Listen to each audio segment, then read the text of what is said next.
Hello viewers, I'm your host Uzma Jaffrey with another episode of South Asia Focus. Let's begin the show. As second COVID wave grips parts of India and authorities scramble to counter it and prevent further infections, New Delhi has pushed for fastest acceleration in what is already the world's biggest vaccination drive. Millions turned up on day one of the latest phase where everybody above 45 years is now eligible for inoculation.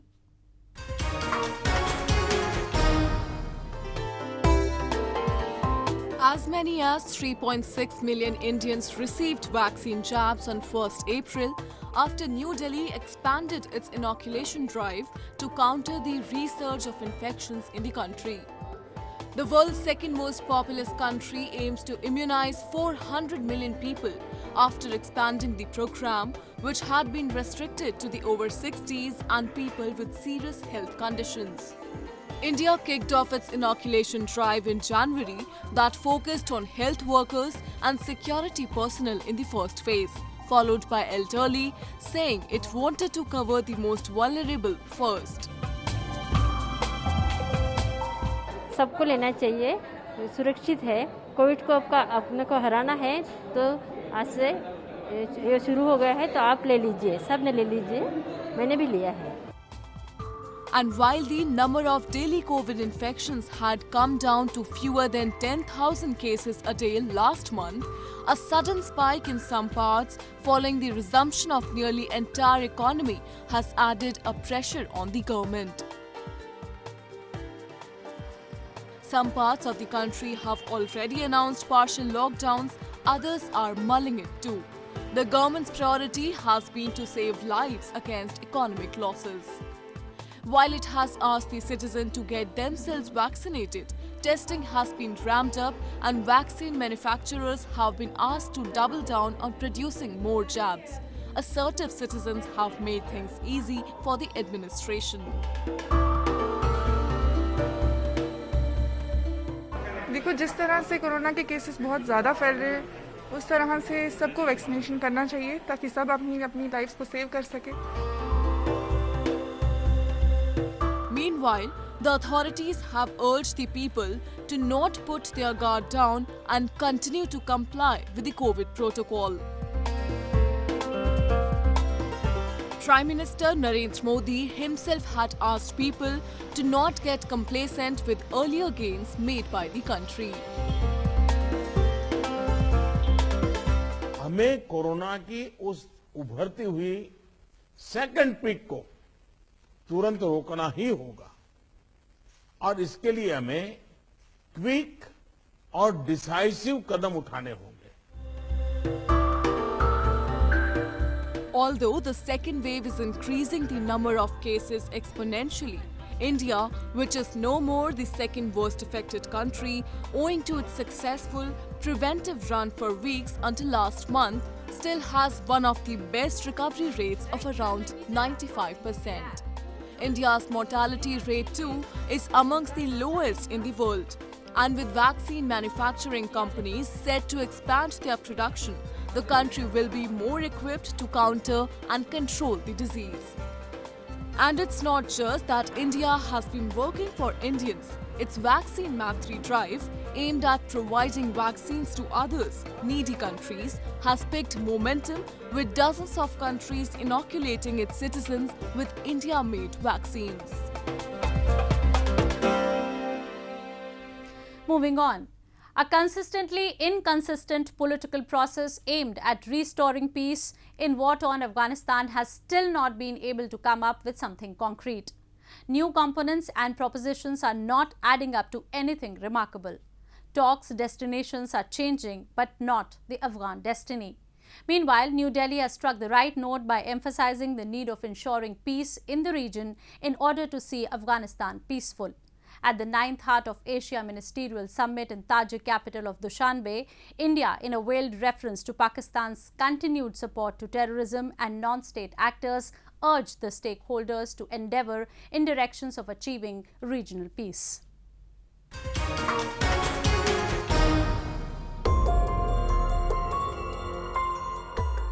The 9th Heart of Asia Summit, aimed at promoting peace and security in Afghanistan, came at a sensitive time as the United States and other powers attempt to jumpstart the peace process with a proposal for a new transitional government. While all participating nations joined in the chorus singing Peace for Afghanistan, Indian External Affairs Minister Subramanyam Jaishankar was unambiguously on the target. He urged nations to ensure peace in the entire region in order to have calm in Afghanistan. His statement came in the backdrop of a rising number of Pak-backed terrorist infiltrations in India and continued covert support of Pakistan establishment to the Taliban. For a beautiful peace in Afghanistan, what we need is a genuine double peace. That is peace within Afghanistan and peace around Afghanistan. It requires harmonizing the interests of all, both within and around that country. If the peace process is to be successful, then it is necessary to ensure that the negotiating parties continue to engage in good faith with a serious commitment towards reaching a political solution. Despite peace being pursued by both opposing sides in Afghanistan, the violence spiked sharply last year. The number of violent incidents went up by 45% in 2020 to their corresponding months in 2019. Kabul establishment has accused Islamabad of providing man, material and logistic support to Taliban. Pakistan denies the charge, but analysts agree to a large extent. Meanwhile, Afghan President Ashraf Ghani has said that he is ready to get down if an election is held for a new government. He said he wants to see a better Afghanistan and do not want to cling on to power, but a process has to be followed. Envision 3 phases to this passage: making, building, and sustaining peace, focused on achieving the agreed-upon end state of a sovereign, democratic, united, neutral, and connected Afghanistan. The United States has drafted a peace plan calling for the current Afghan government to be replaced with an interim administration until a new constitution is agreed and elections held. All stakeholders had agreed to accelerate the peace process in the recently held summit in the Russian capital Moscow, but things are appearing to hit another roadblock as Ghani is not ready for transitional government without elections. The next meeting of regional players is scheduled in Turkey, but any remarkable development appears unlikely. Meanwhile, Afghanistan said that New Delhi holds a very significant value to the Afghan peace process and looked forward to its continued presence all along. India is an important partner to Afghanistan, and given its significance is a major power in the region, we want India to be part of all those forums and those talks where peace is discussed. India has stakes in Afghanistan. The peace of Afghanistan impacts India as well. So India has adopted a very principled position to supporting Afghan peace process in a just and fair way. So, and we would want India's presence in those forums. India has been one of those important neighbors and allies of Afghanistan in which it has expressed trust and confidence over the years. From hosting Istanbul peace process to developing Afghan infrastructure, Indian commitment towards Afghan peace has reflected in its unwavering pro-Afghan endeavors. The international community, including the United States, has acknowledged the importance of New Delhi in carrying the process forward, as Washington recently said that India must be included in all steps of the peace process. Moving on. Ethnic Baloch, a minority in Pakistan that has been demanding independence from the clutches of Islamabad, has upped the ante by expanding its movement both domestically and internationally. A large number of them gathered and demonstrated in different European and East Asian cities to register their decades of frustration. They highlighted the illegal occupation of their land and Pakistan's human rights violations. Activists from the Baloch National Movement, along with common persecuted Balochs, took to streets of different global towns and demonstrated against Pakistan establishment. A number of Baloch women and children joined the pro-freedom protest in Hanover in Germany to mark March 27 as Black Day, when the Pakistan Army in 1948 forcibly occupied Balochistan. They blamed the Pakistan Army, which operates with impunity in the region, has been committing genocide of innocent Baloch people. This day, in 1948, Pakistan have occupied Balochistan with power and force. And today, after almost a century, still the people are struggling and fighting back for the freedom of Balochistan. Unfortunately, this is not only an occupation, but it also have resulted now as a genocide of Baloch nation, and we appeal to the human rights defenders and other nations to protect Balochistan, save Balochistan. Baloch activists have made repeated pleas before the world. They want the international community to take note of the massive human rights violations being carried out at the commands of the Pakistan Army. Over the years, they have lodged several complaints with the United Nations and have held various protests around different cities of the world. But all their requests and petitions seem to have fallen on deaf ears, with little or no reaction coming out of the international community. In the past few years alone, hundreds of locals have been killed and thousands of others have vanished without a trace. Activists accuse the army of attacking and violating women in order to rein in the dissenting men of the region.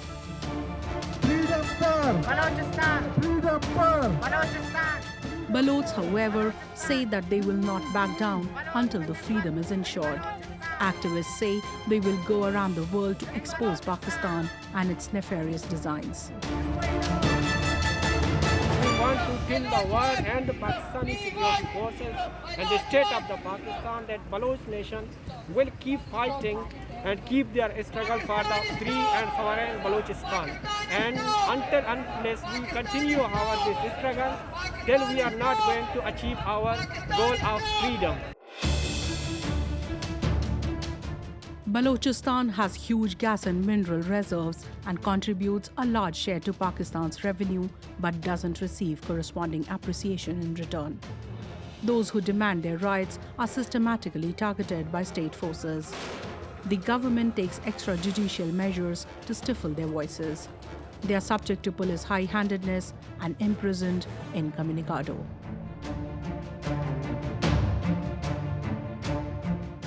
An additional component of China-Pakistan economic corridor has further worsened their lives, with Islamabad intensifying its operations at the directions of Beijing. Baloch say in such a scenario, it is not their determination to resist till eternity that matters, but only a unified international approach can save them from the ultimate catastrophe.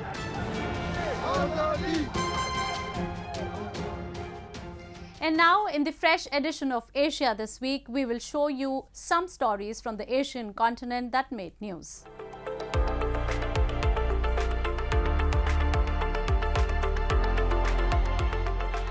People across the Southeast Asian nation of Myanmar have intensified their demonstration as the military junta continues to hold the power it grabbed undemocratically on 1st February this year.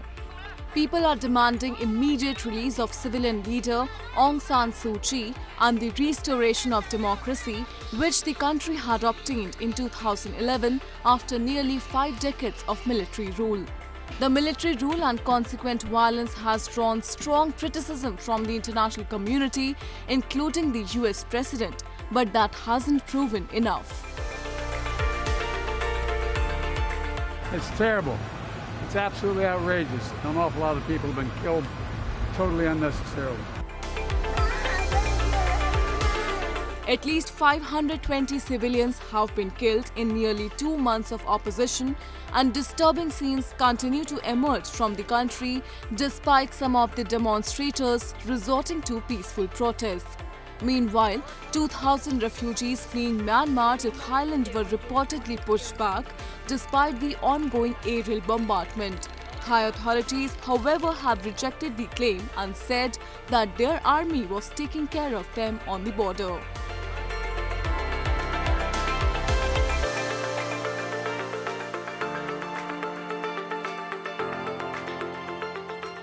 In a unanimous decision, the Chinese parliament adopted a controversial electoral plan for Hong Kong that critics say will eradicate even the bare minimum democracy in the city.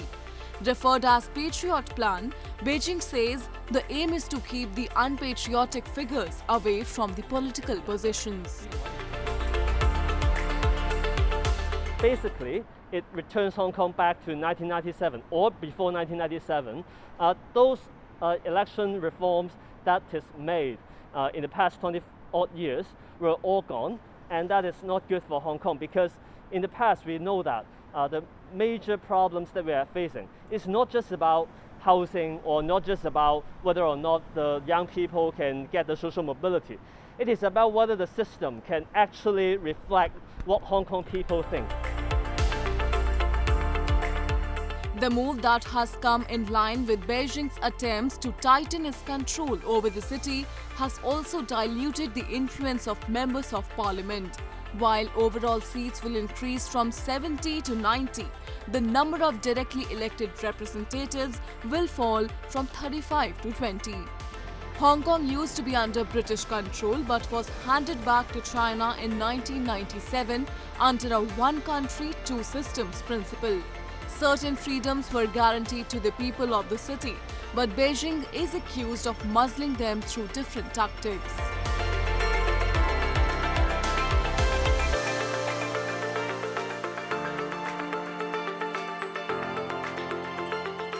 Japanese company Nissei has introduced a light yellow-colored, soft-serve ice cream to tickle the taste buds of its customers with sophisticated sweetness and memorize them the traditional sweet culture of Japan. Funawa is a traditional Japanese sweet shop located in Asakusa, Tokyo, was supported by Nissei to develop this ice cream, which is known as imoyokan. It is made up of sweet potato and sugar, which is first converted into a paste and then mixed with vanilla ice cream. Funawa is practicing all the precautionary measures against COVID-19 to enable its customers to have a safe and delectable experience. 開発段階ではバニラの種類によって、風味が損なわれてしまい、芋ようかんらしさに欠けてしまうなど、また着色料を使用していないため色味が薄くなってしまう等の問題に直面いたしましたが、試行錯誤を重ねていく中で現在の芋ようかんソフトクリームが完成いたしました。さつまいも本来の甘さを堪能できるソフトクリームとなっております。また日本のさつまいもの美味しさをぜひお召し上がりいただきたいと思っております。 The natural taste of sweet potato and cute appearance have also gained a reputation on SNS. This conglomeration of traditional sweet imoyokan and modern sweet soft ice cream has offered a new style of sweets to foreign tourists.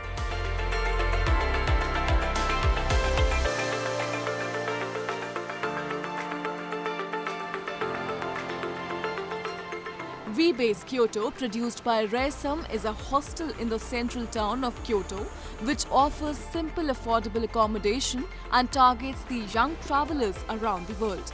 Hostel staff speaks several languages and offers special hospitality services which are not common in all hostels. In order to develop better communication with people from other countries, various events are organized. One among them is Japanese traditional music, Taiko experience class, in which foreign students and local people are invited. 日本の伝統的な、文化とか、私いつもこんな感じがとても好きだから、いつも参加してやりたいです。とても楽しかったです今日は。Another one is a cooking class in which guests learn to cook Chinese and Korean traditional dishes with the help of a teacher who is also a member of the hostel staff. 皮がもちもちで美味しいです。お客様の楽しかったよっていうお声と笑顔を見ることができて、本当私たちも明日からのモチベーションをいただきました。たくさんの国からのお客様をお迎えしたいと私たちも張り切って準備をしております。地元の方とあと旅行者をつないでいきたいと思います。This initiative by V-Base Kyoto not just enables travelers to have a lot of fun, but also promotes tourism as well.